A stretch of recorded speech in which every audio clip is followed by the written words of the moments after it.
네, 해양플랜트공학 5.2장이고요. 우리가 앞에서 5.1장에서는 정량적 위험도 해석이라는 거에 개략적인 얘기를 했는데, 이번 장에서는 해석의 방법론, 실제로 어떤 절차를 거쳐서 해석을 하는지를 설명을 하려고 합니다. 정량적 위험도 해석을 위해서는 우선 시나리오를 적절히 짜야 되고요. 그 다음에 그 시나리오에 대해서 사건수라고 하는 거를 분석을 할 거예요. 사건 더하기 나무라고 해서 뒤에서 보시겠지만은 어떤 사건의 발생 및 이런 발전 과정을 분기별로 시나리오를 짜가지고 해석을 하는 그런 거를 우리가 각각 이벤트에 대해서 나무 모양으로 해석을 한다고 해서 사건 수라고 부릅니다. 우리가 가로수 할 때 그 나무 숫자를 쓰는 거죠. 다시 처음으로 돌아와서 여러분들이 정량적 위험도 해석을 위해서는 시나리오를 짜고 그 시나리오들이 어떤 식으로 퍼져나가는지 그거를 사건수 해석을 통해서 한다라는 걸 먼저 알 수 있고요. 그래서 이제 위험도 해석에서는 우리가 어떤 문제들을 주로 다루냐? 처음에 모든 위험 요소가 있습니다. 위험 요소가 없으면은 사고가 발생을 안 할 거고, 위험 요소가 어떤 상황에서 더 일이 커지다가 결국에는 피해를 일으키는 사고로 발전을 하겠죠. 그 과정을 우리가 정량적 위험도 해석에서 보고 싶어 하는 거예요. 그 다음에 사고로 발전할 때 안전 시스템들이 있다면은 사고의 전개를 막거나 아니면은 사고 발생 자체를 막거나, 여기 전개라고 썼지만 발생을 막는 예방이겠죠.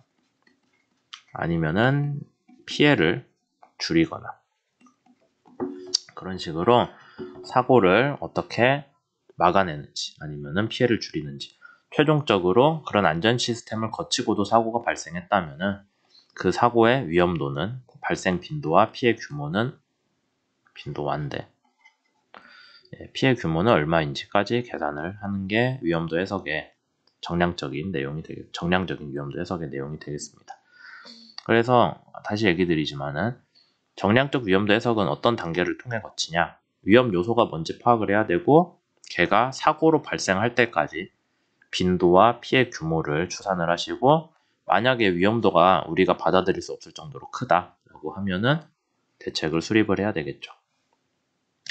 그리고 이제 이런 위험 요소가 사고로 발달되는 시나리오는 여러분들이 이전에 있던 사례를 참고하시거나 새로 생각을 하거나 해야 되는데, 그런 사고 전개의 메커니즘을 여러분들이 적용을 해야 된다라는 게 있습니다. 최종적으로 우리는 사건수 분석이라는 거를 적용을 해서 사고 시나리오가 어떤 분기를 통해서 위험 요소가 어떤 분기를 통해서 언젠가는 사고가 되고요. 언젠가는 사고가 안 되고 그냥 상황이 종료되는 그런 것들이 있겠죠. 그럼 이 각각 분기가 나올 확률을 여러분들이 구해가지고 곱해주면은 위험 요소가 각각의 사고가 될 확률이 나오겠죠. 아니면 빈도. 그게 우리가 위험도에서 얘기하는 빈도로 될 겁니다.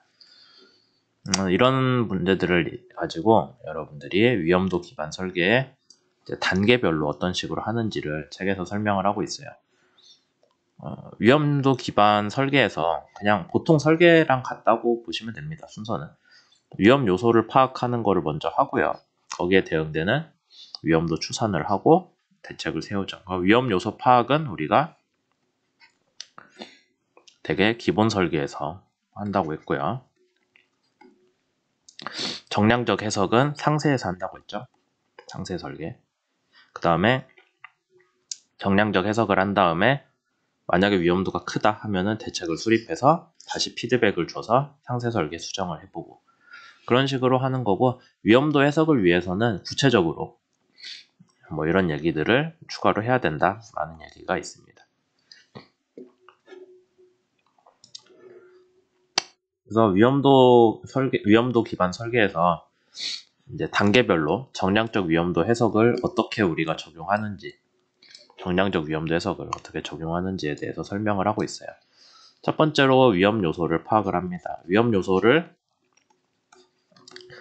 파악을 해서 그 위험 요소가 어떤 메커니즘으로 사고가 되는지를 우리가 얘기를 해봐야겠죠. 그냥 단순히 위험 요소가 있다 해서 끝나는 건 아니고 얘가 이런 사고로 발생할 수 있다라고 생각을 할 수 있고, 그 사고에 대한 대응이 제대로 되지 않는다면 대형 사고로까지 확산이 되겠죠.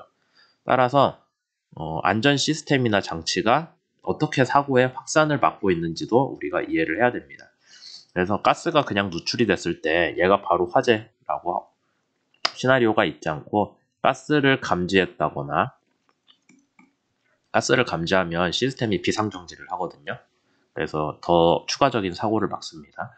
뭐 그런 식으로 비상정지 시스템 아니면 화재 감지 시스템, 가스 감지 시스템, 그런 것들의 안전 시스템이 무슨 역할을 하는지도 여러분들이 찾아서 사고 전개 메커니즘이 어떻게 보호되는지 그런 거를 알아야 되고요.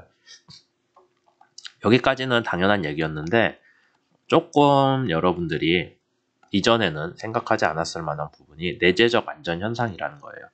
얘는 뭐냐면은 안전 시스템이 없더라도 위험 요소가 알아서 없어지는, 아니면은 위험 요소가 알아서 사고로 발전하지 않고 그냥 보통 상태로 돌아가는 그런 경향들도 있다라는 거죠. 그래서 굳이 안전 시스템을 하지 않더라도 얘가 꼭 사고로 이어지지는 않는다. 그냥 위험 요소가 별 문제 없이 사라진다 하는 그런 현상. 뒤에서 설명은 좀 더 할 거예요. 그래서 얘네들 내재적 안전 현상을 제대로 파악을 하고 있다면은 여러분들이 안전 시스템을 너무 과도하게 설계하지 않아도 알아서 얘가 안전한 상태로 돌아가는 그런 비율까지 계산을 할 수가 있다라는 얘기죠.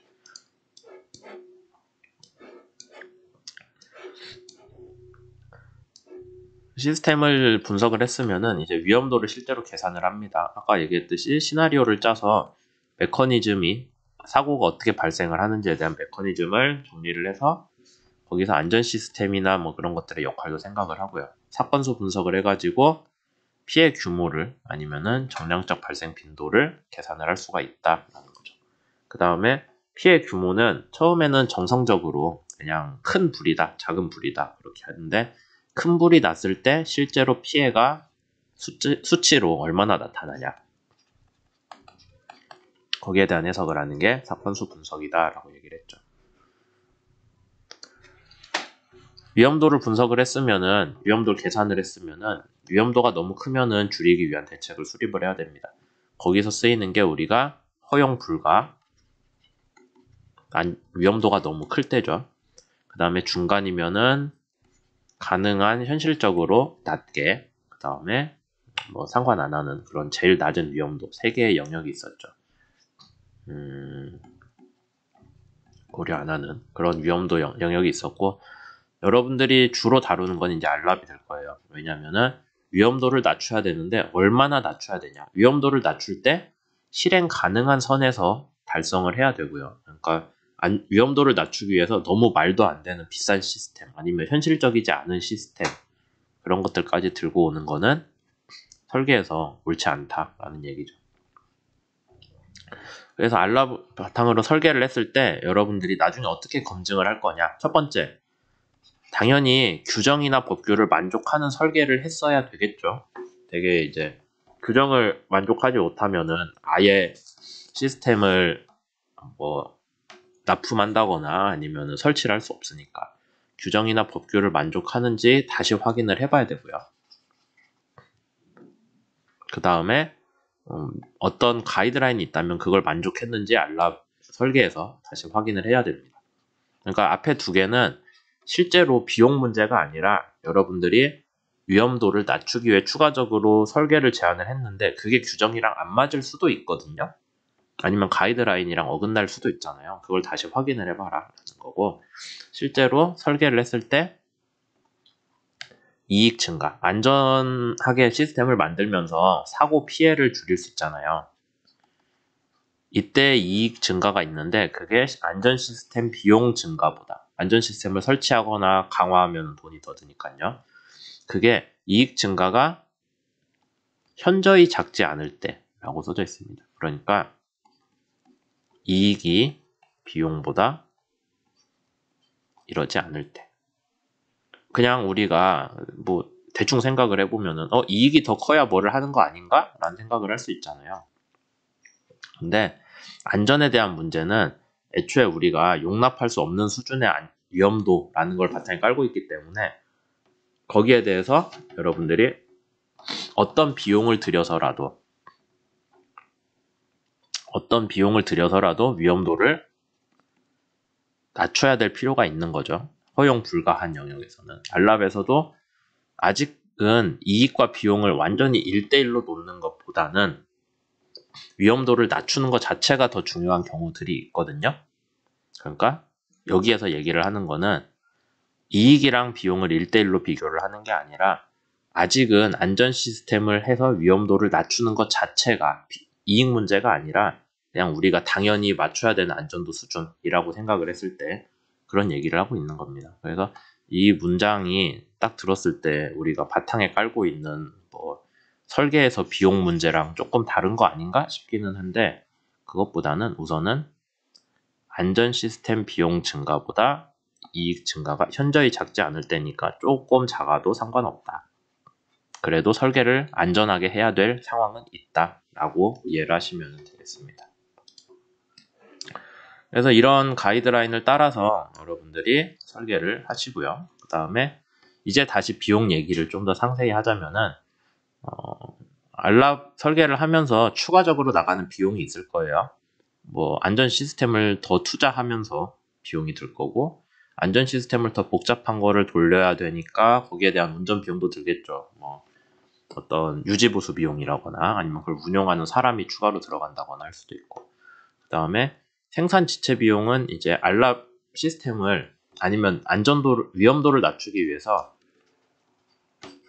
여러분들이 안전 시스템에 더 신경을 쓰잖아요. 근데 안전 시스템을 더 신경을 쓰다 보면은 그 안전 시스템 자체를 뭐 예를 들어서 검사를 한다거나 아니면은 탈출 훈련을 좀 더 정기적으로 한다거나 이런 것들을 하는 게 다 생산성은 감소를 하거든요. 거기에 대한 비용이라고 보시면 됩니다. 그러니까 우리가 저기 뭐 건물에 우리 강의실에서 저기 화재 대피 훈련을 주마다 한다고 하면은 화재에 대해서 위험도는 낮아지겠죠. 근데 왜 주마다 한다고 하면 수업은 언제예요? 그런 식으로 우리가 원래 해야 되는 일을 까먹으면서 안전 시스템을 훈련을 하거나 검사를 하기 때문에 거기에 대한 비용 감소도 있다. 비용 문제가 있다라고 이해를 하시면 되고요. 위험도를 낮추고 더 안전한 시스템을 만들면서 우리가 얻는 이득도 있겠죠. 대개는 사고로 인한 피해 감소 정도가 될 겁니다. 거기에 대한 얘기들을 하고 있어요. 그렇게 다 했을 때 안전 시스템들을 우리가 비용 편의까지 분석을 해서 얘가 안전도가 합리적이다. 알랍에 대한 그 해석, 알랍에 대한 설계 목표를 만족을 시킨다. 해석을 통해서 그렇게 됐을 때 안전 대안을 추천을 하고 만약에 안전 대안을 썼는데 거기에 대해서 이런 문제도 있는데? 라는 게 추가로 제한될 수 있죠. 이거는 6장 뒤에서 다시 다룰 거예요. 그런 것들을 다 다시 분석을 해서 항상 설계를 업데이트를 한다라는 얘기에 책에서 하고 있습니다.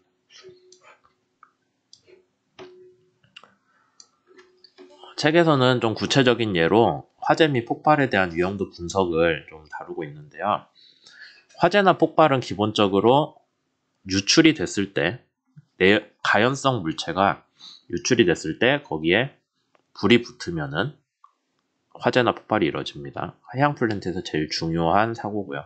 그러면 언제 누출이 일어나냐?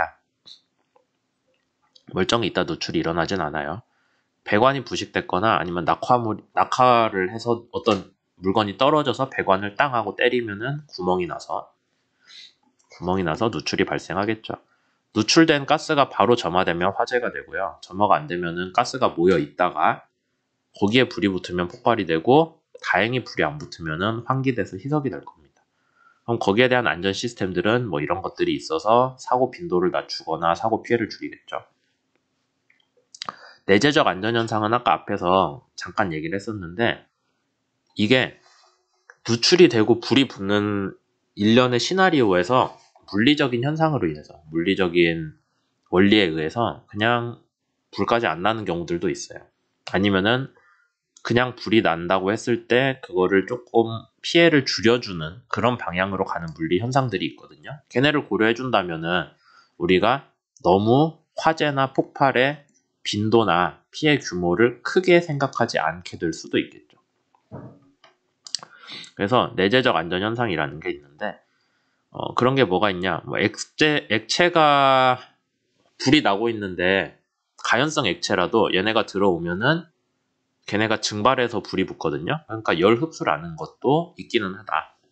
뭐 꼭 가연성이 아니더라도 다른 액상 유체가 물 같은 게 들어온다고 하면은 얘네가 열을 흡수해서 불을 끈다. 아니면은 화재가 더 커지지 않게 한다. 그런 거.